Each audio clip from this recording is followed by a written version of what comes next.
What's going on, guys, and welcome back to another episode of the Art Lessons Podcast. Yes, it's back. Let's go. That is correct, folks. The Art Lessons Podcast is back. We are back, and I say we very specifically. You will find out soon enough what I mean. If you're new here, this show is about expressing real-time ideas about how to live a creative life, build a creative business, do creative things. And this time, I got a friend with me. Before we begin, I need to express 3 simple thoughts because I think we need to know this information so that we can proceed in an orderly fashion. Number 1, the audio on this particular episode, not right here, but further in, is a little bit wonky. It's been a while. I need to kick off the technological rust off of myself. The audio that I recorded wasn't quite right, so I had to go strictly from what was in the camera. It's not bad, but it's not awesome. Bear with it. You'll be okay. It'll be better next time. Number 2, if you haven't subscribed to the podcast, please go do so. You can do so in iTunes. You can do so in other places. Wherever you listen to your podcasts, you can find Art Lessons. You might want to search for Dave Conrey, Art Lessons by Dave Conrey. Sometimes Art Lessons doesn't always pop up. I need to get more subscribers, get it up in the ranks a little bit further. You can help with that if you haven't done so already. You can also watch this on YouTube. If video is your thing, go there. YouTube.com/Dave Conrey. Check it out. And the third thing I need to address is obviously it's been a long time since I've been here. I will talk about this a little bit in the show that you will see here with my friend Adam. The reason that I've finally decided to come back is I now have somebody to commiserate with on the topics that we like to talk about. And so it's not just me always sharing my specific individual thoughts. It's me and other people, us talking together. For now, it's going to be Adam and I. If Adam's not available, which is often possible because he's a busy dude, I might bring in somebody else. And there occasionally might just be Dave. But for the most part, we're doing the buddy show here this time around, and it's gonna be awesome. Without further ado, on with the show. Gang, this is new. It's not that new. Hello. It's the same old Art Lesson show, except with an added addition. This gentleman over here, his name is Adam Luedicke. That's Luedicke. It's German. Luedicke? It's okay. The E's like an A. I always say it like an E. Everyone does that. It's okay. Luedicke. It's Luedicke. It's German. It is German. I've been wondered about that. I figured Scandinavian, something like that. My dad's German. It used to have the umlauts over the U. I want to bring the umlauts back. Do it. I want to do it. It's great. Sign my name. I have that special key in the in your phone, everyone. It's like the Motley Crue dots, right? Exactly. Bring those back. We're bringing those back. So anyway, guys, this is the Art Lessons Podcast and video. For those of you who are watching a video, it's been a long time. I haven't done this in a very long time, and I have no excuses except for the fact that I just, I wasn't feeling it. Wanted to do something different. Not necessarily do a different show, but wanted to do it differently. And Adam and I have been friends for quite a few years now. Long time now, yeah. We've been talking loosely about doing this thing for a little bit, and I thought, now's a perfect opportunity. Yeah. I mean, he's got a little bit more time on his hands. I've got more time on my hands. And so once in a while, we're going to get together here and talk about creative stuff. Creative stuff. Or whatever happens to be in our mind. So keeping it around the creative realm, but we may talk complete bullshit too. Probably a lot of bullshit. Probably a lot of bullshit. But then some creative stuff too. Think of creative stuff. Drinking lots of coffee. Adam decided to stay up till what time? What time do you stay? So I left the shop at about 2:30, and then this is AM. And I can't. When I get home, I can't go to sleep right away. I can't. I have to kind of wind down a little bit. Winding down for me is I turn on CNN, which is sad. Oh, shit. But that just just chilled out for like an hour and a half, and then so I went to bed about four and change. Oh my gosh. Yeah. And I saw this. He posted this on his Instagram stories about what time he was up. It was like. I was thinking you would see that. Dave's gonna see that. He's gonna know that I'm gonna be late, probably. So I responded. So I'm gonna have a pot of coffee ready for you when you get here. I'm already two. He's cups, already 2 cups in. 2 cups deep. He's already He's already 2 cups. Almost deep. 2 cups deep. Yeah. It's been a late nights lately. Yeah. So, that's all right. Yeah. That's all right. What do you have a big project you're working on? By the way, he works with his company is called The Poster List. He makes T-shirt designs and poster designs, mostly T-shirt designs these days. These days, mostly T-shirts. Yeah. So you have a big project, or are you just you know what I mean? Not really. Just we're shipping a lot of stuff, and it's just. Just busy, just trying to get stuff done, you know what I mean? And I only have, like we were just talking, I've got Dave, a guy who works with me, and just, we don't have a fleet of people, so just busy. That's it. Yeah. Now you've operated pretty lean for a while. Like, I mean, you like usually one or two guys. Yeah, real lean. Yeah. Real lean. Do you feel like you ever want to go bigger? I mean, like, do you feel like you need to? Do you feel like I used to think that. So in-house, it's just Dave and myself. I have two other screen printers that do like full kind of package for a lot of the big stuff that we ship, an Urban Outfitters, that kind of retailer. Yeah. And we never see the shirts printed. Yeah. You know what I mean? Like, basically, we'll send them a PO and then it'll get done. So we got that end of it, but in-house, I keep it lean with Dave. I thought about going bigger, but it's just, there's so much inherent cost to it. You know what I mean? So you've got payroll, you've got insurance, you've got workers' compensation costs. So sometimes going bigger isn't necessarily the best thing. Yeah. That's kind of the way it's been lately. And the market's been definitely up and down. So I just I keep it lean out of necessity. Bootstrap mentality. Kind of, and so it's less about becoming huge. It's less about refining what you have. Does that make sense? Yeah. You know what I mean? Yeah. Like having, you can say, oh gosh, grossed X amount of dollars, and you're doubling year after year, but more money, more problems. Right. And that's really you said that. That's exactly what I was thinking. It's really it. So I just try to keep what we have really lean and just make a living, basically. Yeah. Make a living. And you've been doing this. How long? When did you start the poster list? California in 2010, and then I was doing it kind of on the side. I was an art director 2006. Oh wow! So I guess it's been in Canada. So I guess it's been about 12 years. I would say in California, a little over 8. Yeah. But and he started the what do you call it? The creative market circuit. I mean, what would you call that? Like, what would you like? Oh, do you mean just like street fairs and stuff? Yeah, like street that? fairs. Yeah. I mean, oddly, I'm kind of going back to it in a little bit of a way. I'm doing more of them, just because of the market sometimes. But yeah, I started doing, Unique and Renegade and all that kind of stuff. And great way to get instant feedback, obviously, from your demographic, and see what's doing well and what's not doing well, and make money on top of it. You know what I mean? Yeah, that's it. That's actually probably pretty valuable, I can imagine, because like if you can automatically just put your stuff out there and like whatever's not going, you're like, okay, well maybe it's time to discontinue this design. I didn't really start doing wholesale until 2011, like on a t-shirt realm. We weren't even really doing t-shirts until 2011. Yeah, before that, I mean, the shows were bread and butter. Yeah. Bread and butter, that's how we were making the money.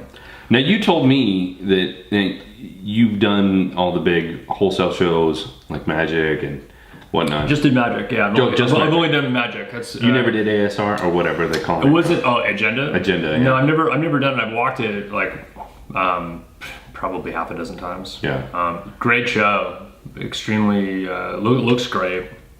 I've had a lot of colleagues that have done it over the years. Some that still do it, and they've been doing it for years and years. Very, very established. It wasn't really a show for me, not in terms of the people that go. It's not particularly in my experience. I haven't seen a lot of order writing from smaller brands. You think it's more just marketing promotion? Well, I mean, yeah, it's a really great schmoozing show. But just, I haven't seen a lot of writing, and the show itself, economically isn't particularly cheap. But I don't want to slag them. I think they do a great job.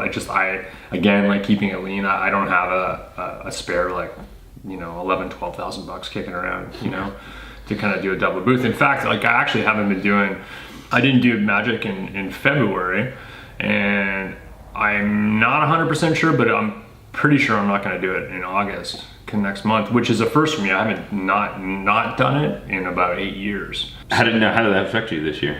You know what? I was petrified, to be honest, about it. But again, like it kind of came out of a financial necessity. Each time I do it, it's about $10,000 to $12,000. Orders far surpass that.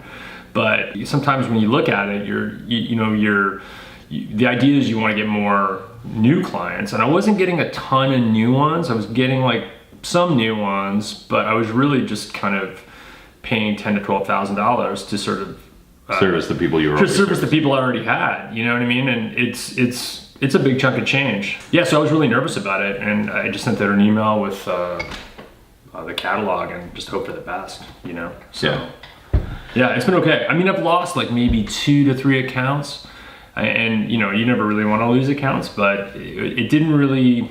You know, I hate to say this because I'm not trying to marginalize them, but the amount that I was paying versus the amount I lost, mathematically, it just didn't make sense to do it. You know what I mean? To do magic. It just like I lost, and I didn't know. Luckily, I only lost that much, knock on wood. But yeah, I lost maybe about $2,000, $2,500 in terms of accounts versus the 12 I would have paid. Right. Yeah, I'll go back to it. I just don't know if I'm going to go back to it this year. Yeah. Taking a break for a little bit. I mean, it's a good measure, right? I mean, at the very least, you can possibly look back and you can say, okay, well, was a good idea, was a bad idea, right? Or do I have to go every year, or can I go every other year? Well, I was thinking about going to do August because so a lot of our business we do in Japan, and that's actually when you're saying what I've been working on. I doing some stuff this week for Japan clients, and they go to the August show, and then most of the stuff that they're purchasing we won't really fulfill until the following year. So in this case, 2019. So, you know, geographically, obviously, you know, it's for them coming to the show in August, it makes more sense for me to go because they're traveling like a legitimate distance, right? But I was also, I had a lot of my same accounts, and I started emailing them, telling them that I might not be going, and some of them are actually going to be coming to our shop in Costa Mesa post-show before they go back to Japan. So, yeah, I mean, it's always kind of scary when you're thinking about it, right? How's this going to go? I mean, but yeah, so far I'm not really too bummed out about it. We'll see what happens. Cool. Right. Yeah. So just a little backstory on him. We're doing the little, you know, hey, get to know Adam so you guys know, because we're going to be so boring, right? So boring. Well, and if anybody here has paid attention to this and you remember my past of the Fresh Rag show, Adam was one of our most popular interviews. Oh, wow. I didn't know that. Yeah. That's cool. Yeah. Well, I think people just love the fact that you were dropping so much practical knowledge, you know, like, that's nice. Hands-on stuff. So that's good to hear. You weren't the most downloaded. That would be Julie Richardson of Julianne Art. Oh, cool. Yeah, I don't know. Do you know her? You know, she would do the kind of the snarky cards, kind of like Jeanette, our friend Jeanette. These are kind of inside baseball stuff. I don't remember her. I mean, yeah, I haven't seen Jeanette in ages, but I think I know her stuff, but I don't know the name off the top of my head. I'm terrible with names. Yeah, but she just like, if she had this. If I didn't know you forever, I'd be hey man. I'd be a hey man to you. I'm hey man to so many people. Hey man. Hey dude. Hey dude. Anyway. So I got a question for you. Mm-hmm. What's your favorite buddy movie? Favorite buddy movie. I'm thinking about. I feel like I want to say 48 Hours. That's so funny because that's exactly what I was. Yeah, I want to say 48 Hours. It's a generational thing, obviously. We're both old, is what I'm getting at. Yeah, we're both old. We're so old. No, I think 48 Hours. I'm pretty sure I can't. The thing is you're asking me, and now I'm thinking about every single buddy movie that I can think of. Right. You know what I mean? Like. But what's the default? Turner and Hooch, right? No, I think 48 Hours. Yeah, probably. Classic. Yeah, it's classic. Yeah, I'll go with that. Yeah, the reason I'm bringing it up is obviously because this is the whole idea here is that having these conversations, and we've been a little bit more businessy, but I think that the point of this is that the reason that I stopped the podcast in the first place was that I just kind of got a little bit bored of listening to myself talk all the time, and that's exactly what the original essence of Art Lessons was about. It's about me sharing my thoughts, ideas around creative stuff, and it's good, but it feels like I'm talking into a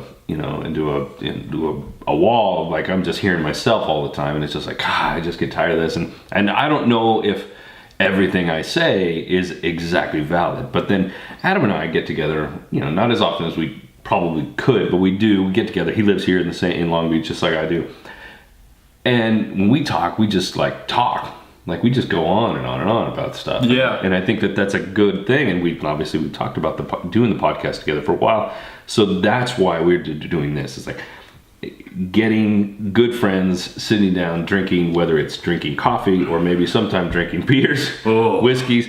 I got some. Ooh, that's gonna go in a different direction, I think. And then, just talking about ideas, because I think that, do you see value in that? Like just getting Yeah, for sure. I definitely do. I mean, when you get together with Jerry, your other friend, and me, or whatever. There's I think there's tons of value. I think sometimes it's sort of like with Jerry and myself and sometimes other people.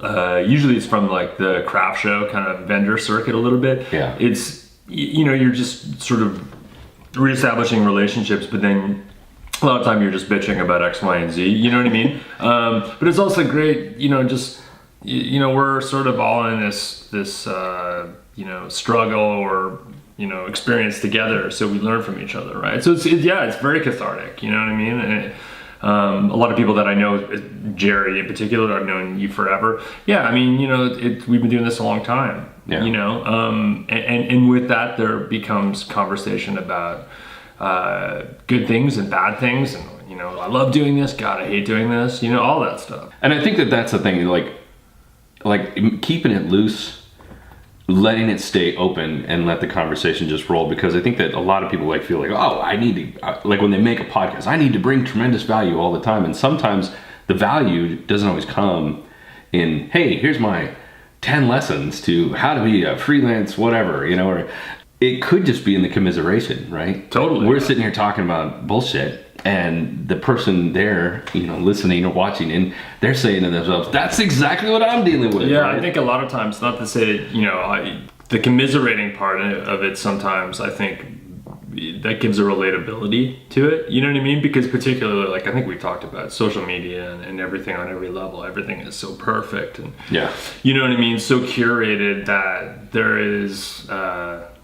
not much room for the reality, really. And I think sometimes you need some reality, because it's not always easy. It certainly isn't always easy. There's a lot of great and there's a lot of bad, and I think it's cool to that kind of humanizes it a little bit. You know what I mean? Yeah. And I like having those discussions. I can be honestly, probably we talked about it when we were talking about it in the Fresh Rag, a podcast. If we're talking about craft shows, you're always sort of exuding your most positive attitude.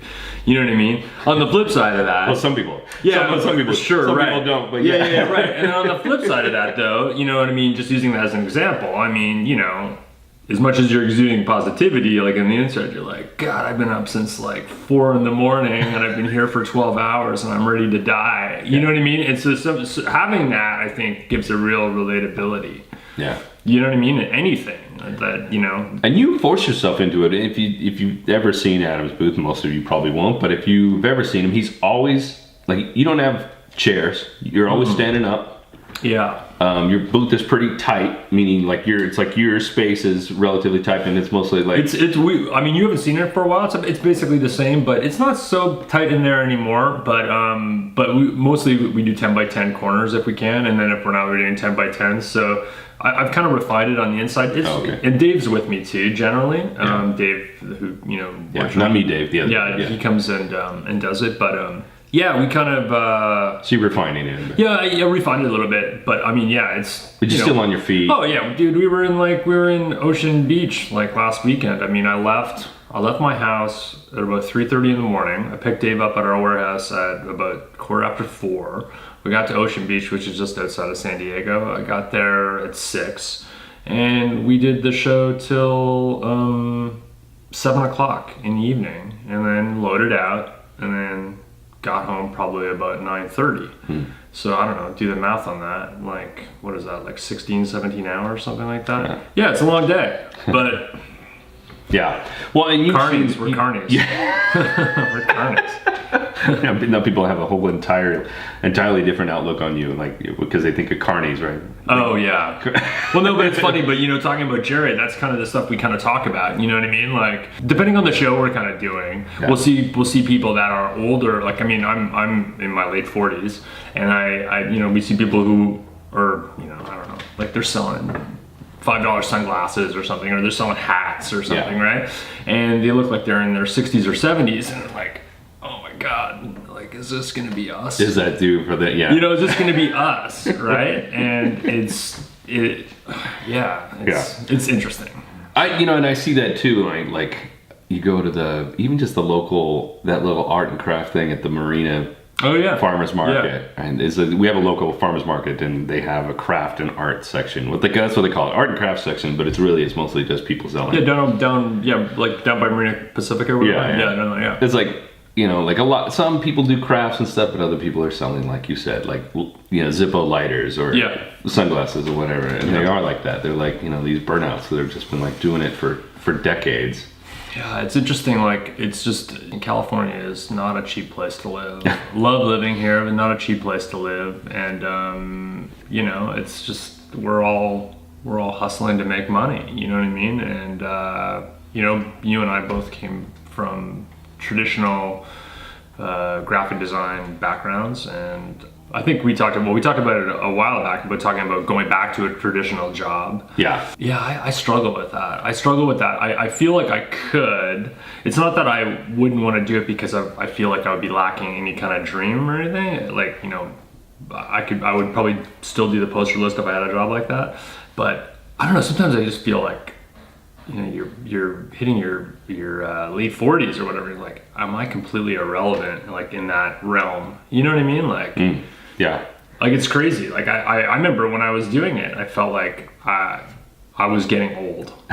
You know what I mean? Like, old, and like, it's all new blood, and the people that were my peers were just in meetings all the time, and not getting put out to pasture, but basically not as on trend, I guess, right, or whatever. Well, in the company I work for, it was a magazine publishing company. Mostly, like, I worked in the automotive division. There were other divisions. There was a action sports division, which we were totally detached from, and there were some other divisions. But most of the art directors were around my age, maybe a little younger, maybe a little older. But like mid 30s to late 40s, or some even older. Right? Oh, okay. Guys that have been there forever. Yeah. Like, they've been there for a long ass time.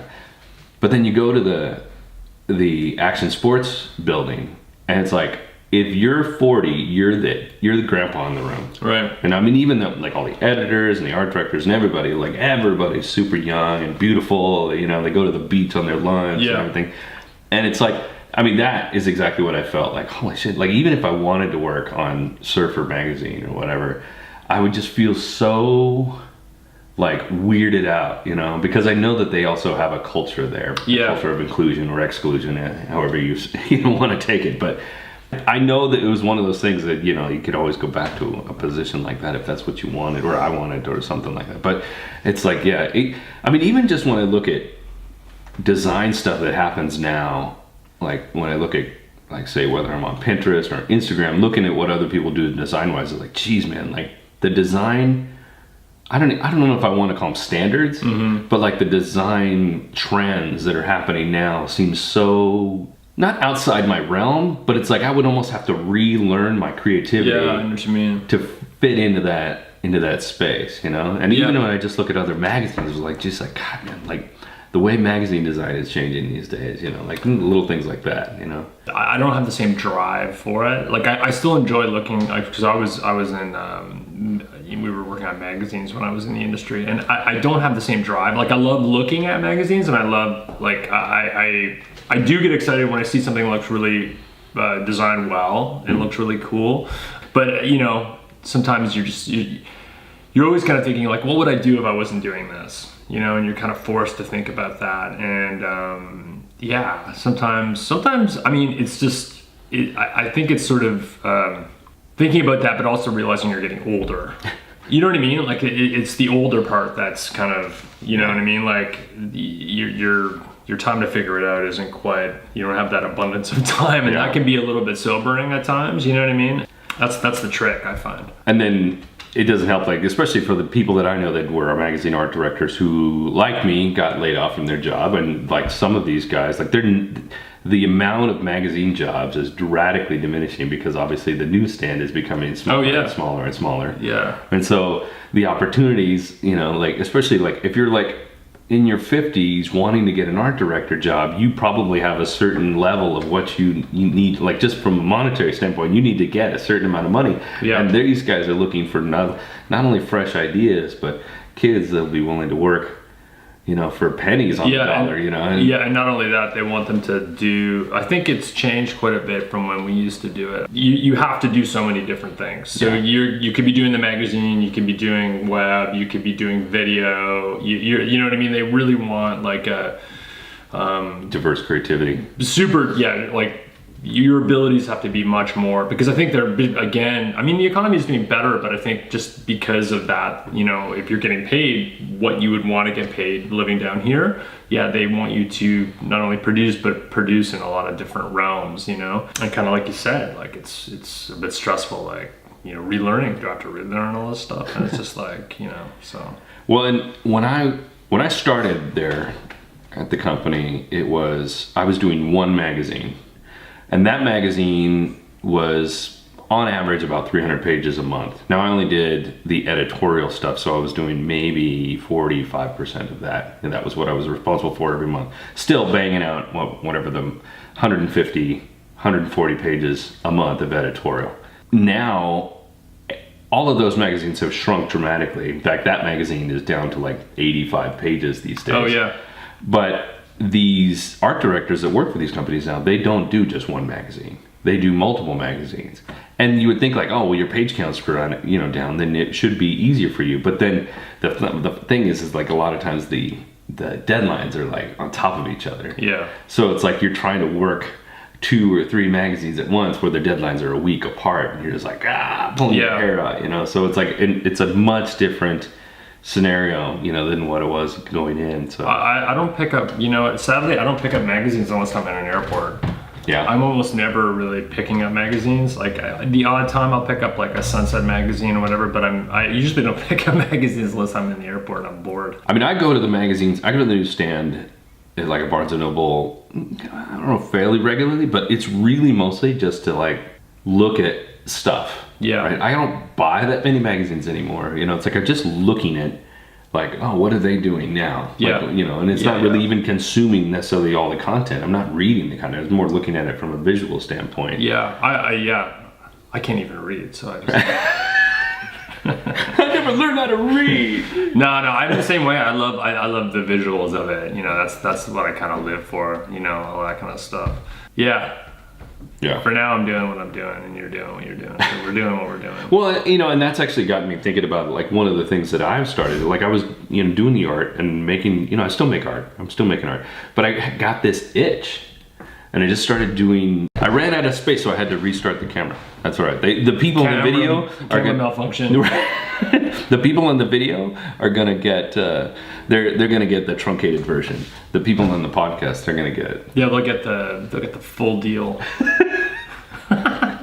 So anyway, I'm building this template. I got the template built. I'm building some Photoshop textures, and I'm actually learning new stuff about Photoshop, because one of the things I've noticed is that there's like, once you get a certain comfort level within like any of the Adobe products or any software, probably like you get to like, okay, I'm comfortable. I can do my job doing just this. Yeah. I don't need anything else. Everything else seems to be fluff, but there's certain aspects that you just kind of like let go by the wayside. Like, this is really, again, inside baseball on Adobe stuff, but like smart layers and smart filters and whatever in Photoshop. Yeah, see, he doesn't even know what I'm talking about. I'm using the same fundamentals I have for 25 years or whatever. Right, and and I'm the same thing, right? Like for the most part, but there's something interesting there about that. So I'm trying to step up. Okay, well, I can learn that because I could apply that. I saw something yesterday. What do I got here? I saw this on Facebook the other night. It's so interesting. I mean, I read like this company called Vector Lab. I think they're in Dana Point. I think I've heard of them. Yeah, it seems like, and the guy who's running it seems like a really cool dude and good graphic designer. I've seen his work; looks really great. And so it was a Facebook advertisement for he's made kind of similar to a lot of different companies, but he was much more relatable. He had made like t-shirt templates and Photoshop texture templates. And Textures, he was selling like it as a package. Yeah. And you know what? Like, I was looking at it and he had really great stuff, and I thought it was really cool. But it was so funny, like which is, this is a random conversation, but like on the Facebook ad, there's like something like 1.2 million views of this guy's videos sort of selling it, and then there's all these comments on it, and like 9/10 of the comments were so like just trolling, like ridiculous comments. Yeah. And as a designer, I kind of looked at, I watched the video and I was kind of like, oh, this is pretty cool. And I checked their site, and I actually might even buy it. I thought it was kind of cool what he was offering, like in terms of a productivity thing. I thought it was really great. But the thing that kind of hit me, which I found so frustrating, and the time we're kind of sitting in right now, is like all the people that were commenting, they didn't get it. They were just commenting on like comments how oh yeah, everybody's stuff's now gonna look the same, and you know, and then he was showing some of his work, and he'd worked for Billabong and, you know, Ruka and Rusty and all this stuff, and people were kind of missing the point where they're kind of, oh, how can I possibly license these logos? And I'm like, you're not getting the logos, like he's showing you what he's done, right? Like all this kind of stuff, and it just like, I can't, like, I'm not sure what's going on with people. Like they're just all over the map. Like, I mean, I'm thinking this guy is and he's probably selling a ton of these, and good on him. Looks like a really great designer and a great idea. And I mean, tons of people have done it, but I'm probably gonna buy it because I thought it was pretty cool. Yeah. But it's just such a sad state of affairs when I'm kind of seeing all these different people like commenting on stuff, just like a war on social media. Like, oh my God, yeah. I don't get it, you know? I think that this is a conversation I've had, you know, about other people, and like, and just the general idea about things is that I think that there's this tendency, because we are in this quick browse mode, right? Like everybody just scroll up, you know, swipe left, swipe right, whatever. We're in this, that we are grabbing the information as quickly as we can, and then responding to, like, as somebody calls it, like they're headline readers, right? They read a headline and they respond to the headline instead of actually reading the actual story. Like, there's no right? thinking. There's no depth. Right? I think it's like the attention span is so short, right? That all they have time for is to react to the headline. You know what I mean? And I mean, I guess kind of what I was mentioning is exactly like what you're saying, and it's just like I mean, we can get in a really deeper conversation about stuff, but there's just not a lot of thinking going on, like self thought. You know what I mean? It's Why do you think I wore this hat? Yeah. Like it says think. It drives me crazy. Like I feel there's sometimes with a lot of people, they're not actually coming up with their own conclusions. They're just very, you know, and drives me, a lot of knee-jerk reactions. Yeah, it drives me mental a little bit. Yeah, you know. Yeah, that is we should definitely talk about social media at some point, because obviously we've had that conversation about the necessity of it. How much is needed? How much should we be responding to it? How much should we be like giving a middle finger to the establishment? Because I think that, you know, man, I'll tell you, you know, and I'll get a little bit of a train here, but like, when you go to Instagram, like even if you go in the discovery feed and you look at like what other people are doing, whether it's art or design or whatever creative stuff people are doing, and you get fed a lot of the same stuff. Like, so if I like a picture of somebody's art, I'm gonna get fed more stuff that relates to that particular picture, like as if that's the only kind of art that I appreciate, right? And so it's like these brands, these apps are pushing us down this road of, I don't know how to call it, uniformity, right? Like this, like just doing and liking and appreciating the same thing over and over again, until one time something comes that questions that interest level of that particular thing, and it just like shocks people so much that either they like it a lot or they do like that. Like this guy's doing something that kind of confounds them a little bit, and so they feel this knee-jerk reaction to respond negatively. Yeah, it's social media is like, I mean, that's a whole other talk we can have, but I mean, on the surface, I find like aside from designing, I love photography. Like I love, and I don't shoot. I used to shoot back in the day. I had tons of gear, but it's really just from my phone. I love just taking photos. Like I love that part of it. It's the discovery and finding cool stuff. I love that. He does a really great job on his Instagram Oh, stories. thanks. I don't think I do, but thanks. No, I think you do. I think you do. I'm always kind of the social media part. I know it's a necessity. Sometimes for me, it feels like a chore, like a total chore, and that's what bothers me a little bit about social media. It's such a, I mean, I think that's because we have such short attention spans, but it's sort of been put on us that this is a necessity, either from a business perspective or what have you. It's tough. It's tough to come up with compelling stuff, and sometimes I think just because I'm older, sometimes I mean, and I'm not saying I'm a super old dude, but I think sometimes like on social media, like at least in terms of the the video kind of stuff, I'm getting over that personally, getting more used to it. But my default kind of thing with this is like I feel like an idiot. I feel like I'm nearly a 50-year-old man, like trying to look like a cool kid or something like that. Well, not like a cool kid, but just like sometimes, I mean, I realize like I built just personally with the poster list. I mean, a lot of people like our stuff, and I'm always appreciative of that.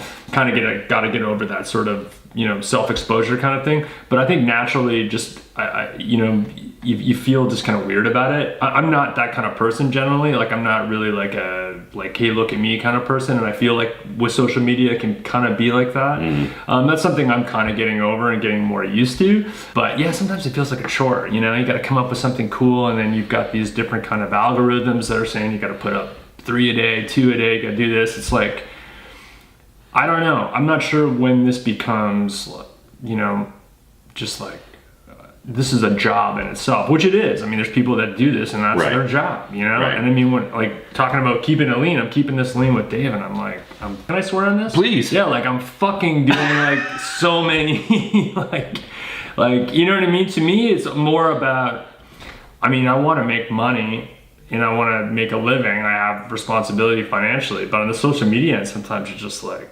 dude, like, yeah, if you don't see me on social media very much, it's because I'm swamped and I don't have time for it. Right.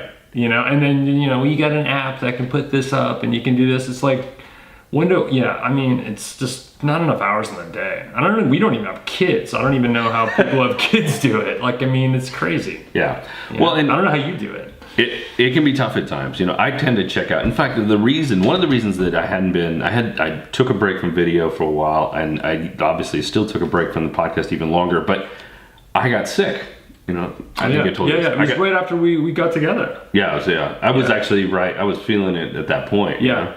But I was, was there any contagious level of that? No. The reason I'm not saying like I mean, I had a cold. I had like a sore throat for like almost a month after that. Oh no, I don't know. Maybe I don't know. Sorry, but I was. No, I wasn't like. I was past my cold at that point. Well, I wasn't sure because I was kind of like I said to my wife, I was like, I kind of got like I've had this sore throat. Like I had like a kind of sinus thing for like it wasn't like I was sick or anything. I just had this thing that wasn't going away, and I was like, yeah, Conrey. Well, I had pneumonia. Oh yeah. So it's different. Yeah, that was bad. Sorry. I didn't mean to hijack your sickness there. So I got pneumonia, and I'm still kind of. In fact, I got to go back and do my final X-ray tomorrow. But no, but I feel much better than I did. But it was heavy. At one point, I just said, I'm just gonna check out for a while, right? And I was still there on social media, but I wasn't participating nearly as much, right? And I stopped the video, and I stopped pretty much everything. And the interesting thing that I found is that I came back and nothing changed. Right. Nothing changed. I mean, I didn't grow my social media, but I didn't really lose many people either. I mean, what's funny is the first time I posted something, in fact, I changed it. It was like a design-oriented thing. I post something, and I lose people on that, right? I can go away for a month and not lose people, but the minute I post something, it's so weird, right? I know. I noticed that trend too. With you, all of a sudden you're not posting anything, and I'm sure like there's a massive percentage that it's just fake followers or bots or whatever. Yeah. But all of a sudden you're doing nothing and your account's going up, and then you start doing stuff because you're like, oh, I should probably stoke the fire of this, and then you start. It's just, I mean, yeah. I gained 6 or 10 followers on my YouTube channel while I was gone. How's that possible? I haven't done a video in a month. Yeah, I think all that stuff is just. I don't know. I'm really interested to see where this all goes in like 10 years. You know, I mean, I know we're so ingrained in it now, but I don't know. It's a strange world we live in, and I there's so many aspects of it I love. You know what I mean? But there's so much. There's just so much. Going back to the Facebook post, everyone's just angry. Like, there's a lot of anger. I mean, we need to get into political stuff, but it just like, yeah, people are just so much negativity out there. Yeah, just pushing the same agenda, and again, those apps are doing the best they can to give you more stuff of the stuff that gets you angry and upset anyway. So yeah, you know, it's funny. I had this is on a completely different level. Like, I've been working so much lately, and I you know, I know you mentioned you were going to get back into surfing, and I've been surfing. I surf quite a bit, but I kind of hit a wall like a little bit with my surfing lately, because like I kind of reached to my surfing for it to be the stress reliever, you know, but I was so busy, and surf was off and on good, sometimes terrible. But it became almost a chore to go surfing, because surfing wasn't actually, for some reason, things are better now, but about a month ago, for the last month or so, it hasn't been like relieving the stress I've wanted to, because either like the waves have sucked or had a really crappy session. It's been an interesting thing for me. I've been sort of striving for, reaching for something to kind of give me like stress release, but it's frustrating when the thing that usually gives you like relief from stress isn't doing it. Yeah. And you're just like, okay, I'm working all the time. I want some relief, but I'm not getting, you know what I mean? I remember I literally told my friend, I'm like, I gotta take a break from surfing. It's driving me nuts. Yeah. Like, I'm not having as much fun as I used to. It's I don't know. Yeah. This is gonna be like the old man show.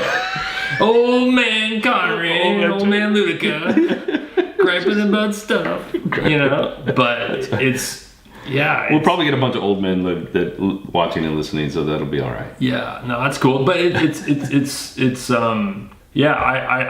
like to unplug a little bit. You know, my wife and I it's our wedding anniversary this on Monday. And happy anniversary! Thanks. 9 years. Yeah, we're going to Palm Springs on Sunday, and then we're there till Tuesday. And you know, I'm so looking forward to it. Just to do nothing. Just decompress, yeah. Just to decompress, you know. Yeah, Leslie and I are taking a little bit of a break too. Starting Saturday, we're going down to go see her dad in Del Mar, and I'm probably going to bring my computer, but I'm debating about even doing that, right? So it's just going to be time to celebrate. You know, my son's birthday is actually tomorrow, and we celebrated our anniversary last week, and just kind of like we always get together and do stuff for this time of year between now and the 4th of July, just because it's a good time. But yeah, same thing. Just want to chill out, relax, and not have any obligations to anything. Just kind of like, you know, get back to what's important. Which, full circle here, is another reason why I think that this is a good thing, because getting together with people that you like and know and talk about things, whether it's relevant or not relevant, whether it's bullshit or you know, super informative, it's just like, I think it's like it's the antidote to living your life online. Yeah, right. Sure. It's the antidote to that, because it's like, if you get together with people on a regular basis and have good conversation and just talk, right? I mean, yes, we are posting this on social media for other people to enjoy, but it's mostly this, like, let's have some fun, have some good conversation, and that way it's like we feel hopefully regenerated by the end of it, and it's like something we look forward to, right? Yeah, no, absolutely. I mean, I think it's nice to do stuff where you're doing it and you're like, any person who runs a small business, you're always working like crazy. And I think, combined with what we just talked about with social media and everything else, I think it's nice to be able to do stuff where you're not a slave to money. You know what I mean? Like, just being able to connect and no, I mean, I want to connect more and do more stuff. You know, less work stuff. You know what I mean? Like less work stuff. Rochelle just called me on Dave's. Rochelle called. When the wife calls, you gotta respond. Anyway, well, I think it's a good place to leave off, right? To like jump into the next one. I think on this one, we've so I think maybe what we've done is we've